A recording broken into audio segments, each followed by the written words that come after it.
আসসালামু আলাইকুম। আজকে আপনাদের সাথে একটা গল্প শেয়ার করি। গল্পটা হচ্ছে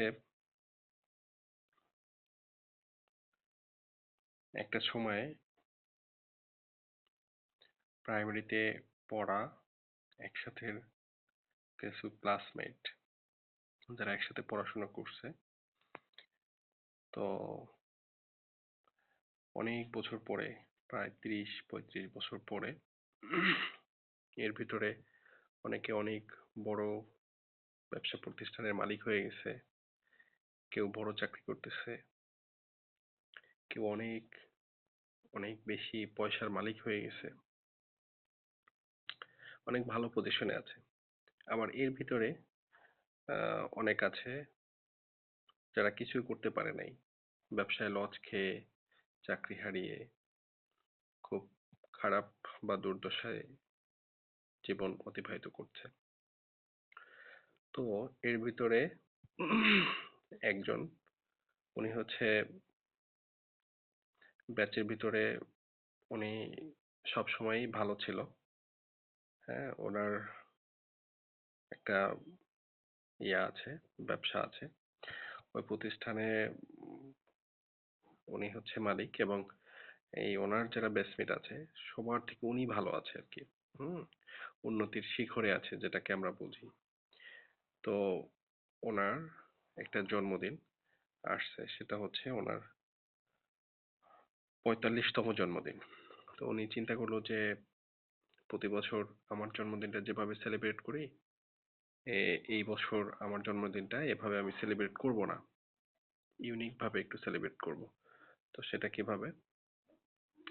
তো উনি চিন্তা করলো, তাহলে আমার যারা ক্লাসমেট ছিল ছোটবেলায়, যাদের সাথে একসাথে পড়াশোনা করছি, আমার যারা ছোটবেলায় খেলার সাথী ছিল, বন্ধু ছিল,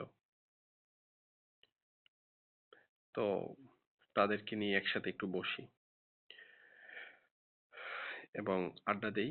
সাথে আমার হচ্ছে জন্মদিনটাও পালন করা হয়ে যাবে। তো যেই চিন্তা সেই কাজ।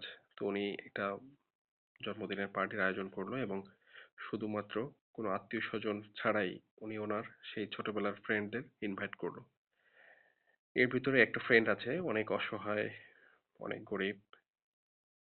তো ওনাকেও উনি যে কোনো ভাবেই হোক ইনভাইটেশন পাঠালো। তো উনি প্রথমে রাজি হচ্ছিল না।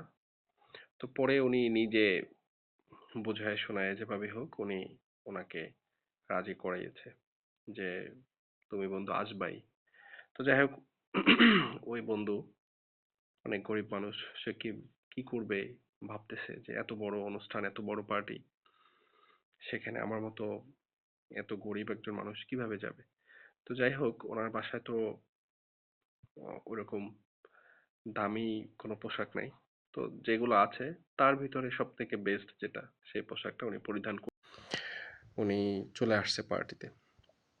তো পার্টিতে আসার পরে তো যে কোনোভাবেই হোক সিকিউরিটি গার্ড যারা ছিল বলে কয়ে ঢুকছে আর কি। হ্যাঁ, তো একটা সময় উনি ঢুকে দেখলো যে আশেপাশে এত জাঁকজমক পরিবেশ, এত বড় আয়োজন, এত সুন্দর একটা পরিবেশ উনি কখনো এটা ডিজার্ভ করে নাই। এটা কখনো এমন একটা পার্টিতে উনি কখনো অ্যাটেন্ডই করে নাই। তো যাই হোক, উনি খুব খুশি। তো পরবর্তীতে রাত 10টা বাজে। তো এখন হচ্ছে কেক কাটবে, এরকম একটা পরিস্থিতি অ্যানাউন্সমেন্ট করা হলো যে বন্ধুরা সবাই আসো, আমি কেক কাটবো। তো কেক কাটলো সেই বন্ধু। কেক কাটার পরে একে একে সবাইকে কেক খাওয়াচ্ছে উনি নিজ হাতে। তো কেক খাওয়ানোর একটা পর্যায়ে 4 নম্বর ফ্রেন্ডকে যখন খাওয়াচ্ছে, তখন সে লক্ষ্য করলো যে তার হাতের যে ফিঙ্গার রিং যেটা ছিল, আংটি, সেটা সে দেখতে পাচ্ছে না হঠাৎ করেই। হুম, তখন সে আশ্চর্য হয়ে গেল, অনেক দামি একটা রিং ছিল। তো বলল যে আমার রিং কোথায় গেল। তো পরবর্তীতে আশেপাশে যে ফ্রেন্ড আছে তারা বলল যে বন্ধু, তোমার হতাশ হওয়ার কিছু নেই, এখানে তো আমরা ছাড়া আর কেউ নেই বাইরের। তো আমরা রুমটা লক করে দেই, তারপরে সবাই একটু খুঁজি, অথবা সবাই সবাইকে একটু সার্চ করি, তাহলে আমরা রিংটা পেয়ে যাব। তো যেই বলা সেই কাজ, সেটাই করা হলো। তো একটা সময়ে সবাইকে সার্চ করলো, কিন্তু ওখানে তো ম্যাক্সিমাম ছিল হচ্ছে মার্চেন্ট, ধনী পর্যায়ের মানুষ। তো তাদেরকে আসলে ওইভাবে সার্চ করা হয়নি, বা সার্চ করতে গিয়েছে, বলা হয়েছে যে আমার কাছে নেই। তো যাই হোক, একটা পর্যায়ে ওই যে গরিব অসহায় যে বন্ধু, ওর কাছে যাওয়া হলো, ওনার কাছে গিয়ে ওনাকে সার্চ করা হচ্ছে। তো উনি ওনার পকেটে হাত দিতে দিচ্ছে না, যে সার্চ করতেছে, ওনাকে বলতেছে না আমি পকেটে হাত দিতে দিব না কোনোভাবেই। তো যাই হোক, তখন আসলে যারা অডিয়েন্স ছিল, যারা ওখানে উপস্থিত ছিল, সবাই তো বুঝে গেছে যে রিংটা হয়তো উনিই নিয়েছে। তো যে ব্যক্তি বা যে পার্টির আয়োজন করছে, তো উনি ওই বন্ধুটা বলতেছে ঠিক আছে, সমস্যা নেই, আমার একটা রিং, তো এটা নিয়ে এত বাড়াবাড়ি করার দরকার নেই, আমার একটা রিং গেছে, এটা কোনো ব্যাপার না। তো যাই হোক, সবাই চলে গেছে যে যার মতো। তো এরপরে ওই যে পার্টির যে আয়োজন করলো, ওই বন্ধুটা হচ্ছে রাতে বাড়ি ফিরে, বাড়ি ফেরার পরে তার যে ব্লেজার ছিল, ব্লেজারের একটা পকেটে ওই আংটিটা পায়। এবং তার তখন মনে পড়ে যে আমি যখন ওয়াশরুমে গেছিলাম, তখন হ্যান্ড ওয়াশ করার সময় আমি হচ্ছে আংটিটা খুলে আমার পকেটে রাখছিলাম। তো পরবর্তীতে উনি মানে রাতে ঘুমাতে পারে নাই টেনশনে, যে আসলে আমার এই ছোট্ট একটা ভুলের কারণে আমার ফ্রেন্ডটা লজ্জিত হলো, হ্যাঁ, সবার সামনে। আসলে তো ও তো চুরি করে নাই বা ও নেয়নি, কিন্তু ও তখন স্বীকার করলো না কেন, বা বললো না কেন, বা পকেটে হাত দিতে দিল না কেন, চেক করতে বললো না কেন, বা ও তো বলতেই পারতো যে আমি নেইনি, বা পকেটে সার্চ করতে দিত। তো এটা ভেবে ভেবে উনি হতাশ। তো পরের দিন সকালে উঠে উনি ওনার সে বন্ধুর বাড়িতে চলে যায়, এবং যায় নক করে। তো পরে ওর ফ্রেন্ড, যে অসহায় মানুষ, সে তো দেইখা অবাক যে এত বড় মাপের একজন মানুষ সে আমার বাড়িতে চলে আসছে। তো যাই হোক, পরবর্তীতে তাকে ঢুকতে দিয়েছে উনি, গেট খুলে দিছে।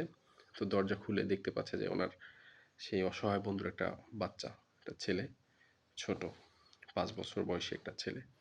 ছেলেটা অসুস্থ, প্রতিবন্ধী। তো উনি বসে আছে। তো পরে বলল যে বন্ধু তুমি এই কাজটা করলা কেন? এটা করলো না কেন? তো পরে বন্ধু বলল যে বন্ধু আমি তোমার রিংটা নেই নেই, কিন্তু আমি আর একটা জিনিস চুরি করছিলাম। তো বলছে কি চুরি করছিলা? তো বন্ধু আমি দুইটা মিষ্টি চুরি করছিলাম। মিষ্টি দুইটা একটা পলিতে প্যাক করে আমি আমার পকেটে নিয়েছিলাম। তো এই যে সার্চ করতেছিল, ও তো আমার পকেটে হাত দিলে ওই মিষ্টিটা পাইতো। তো আমি তখন আরো বেশি লজ্জা বোধ করতাম। তো এর জন্য আমি হাত দেই নাই। তো বলছে তুমি মিষ্টি চুরি করে নিতে গেলা কেন? তুমি চুরি করতে গেলা কেন মিষ্টি? ২ টা মিষ্টি দিয়ে কি করবা? তো তখন বলল যে আমি যখন আমার সেই পছন্দের শার্টটা পরে যাচ্ছিলাম, তখন আমার ছেলেটা আমারে বলতেছিল, "বাবা তুমি কোথায় যাচ্ছ?" তো আমি বলছি যে আমার বন্ধুর পার্টিতে যাচ্ছি। তখন আমার ছেলে বলছিল, "বাবা আমার মিষ্টি খুব খেতে ইচ্ছে করতেছে।" তো আমি যাওয়ার পরে, তোমার ওখানে ঢোকার পরে আমি দেখছিলাম যে অনেক ধরনের মিষ্টি তোমার ওখানে। তো তো আমরা আসলে বুঝি